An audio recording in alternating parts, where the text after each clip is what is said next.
Welcome to Reformed Thinking. When you read the book of Proverbs, have you ever thought to yourself, is this just a bunch of ancient self-help tips? I get it, it can kind of feel that way sometimes.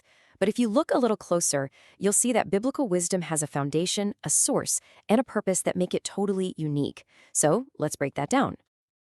Yeah, that's really the question we've got to ask. It's so easy to spot similarities between Proverbs and other ancient writings, like the Egyptian instruction of Amenemope. On the surface, they can look pretty similar. So is the Bible's wisdom literature just another flavor of the same thing?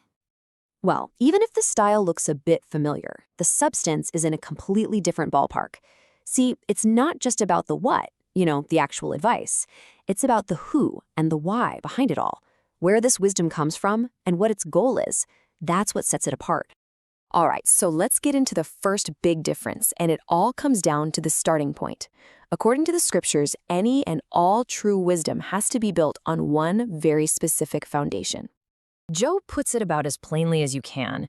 Wisdom begins with the fear of I am. Right out of the gate, that tells you this isn't about human cleverness or trying to figure life out on our own. It's totally anchored in a relationship with a specific God. So what does this fear actually mean? Well, it isn't about being terrified. It's more like a response of submission to the will of God. And not just any God, but the personal, promise-keeping God of Israel who makes himself known by his name, I am. And here's where you see the sharp contrast. Biblical wisdom is tied directly to the personal name and character of I am. But other ancient wisdom literature? It might talk about God, sure, but it's usually a generic, unnamed deity. It kind of leaves you to fill in the blanks about who that God actually is. Now, this unique foundation leads us straight to the second key point, where this wisdom comes from. And the short answer is, it's not something we can just stumble upon or figure out through sheer brain power. This is a really fine point, but it's so important. The writers of Proverbs, they're looking at the world around them, no doubt, but they don't get truth from the world. Instead, they see creation through the lens of what God has already revealed to them. Wisdom, from this point of view, is a gift from God. The book of Proverbs even shows us this in action. Over in chapter 30, a guy named Agur starts with this really blunt confession. He basically says, I'm not smart enough for this. I can't get to wisdom by myself. He knows his own limitations. And from that really humble starting place, Agur builds this, you could call it a ladder to knowledge.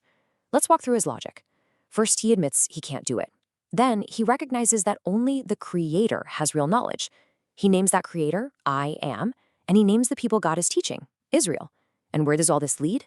To the final step, trusting completely in God's perfect written word. And that's the landing spot for Agur. Real wisdom isn't a product of human reason, it's a gift that you find in Scripture. The only solid ground for absolute knowledge is God's own perfect word. Okay, so we've talked about the foundation and the source, but what's the goal? What is all this wisdom actually for? Well, the Bible's answer is pretty simple. It's for life. But we have to be super careful with that word. The Hebrew term here is hayim, and it means so much more than just breathing or having a long lifespan. It's talking about a full, abundant life that you live in fellowship with God, a relationship that isn't expected to just stop when your body does. And this idea of life is always set against the destiny of the wicked, which the Bible calls death. So chasing after wisdom becomes a matter of salvation, really. It's about being delivered from that destiny and finding a life that goes on forever in fellowship with God.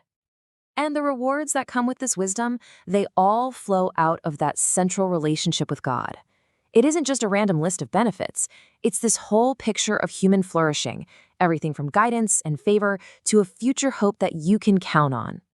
So, if we were to boil it all down, here's the key difference. Biblical wisdom isn't a human search for order in a chaotic world. It's a faith-filled response to a truth that God has already revealed. The foundation, the source, and the goal are all about Him. And all of this leaves us with a final, very practical question. If true wisdom is a gift, and it's found in God's flawless word, what does that mean for how we should approach it? It really forces us to ask, how should we be reading the Bible? And what does that require from us?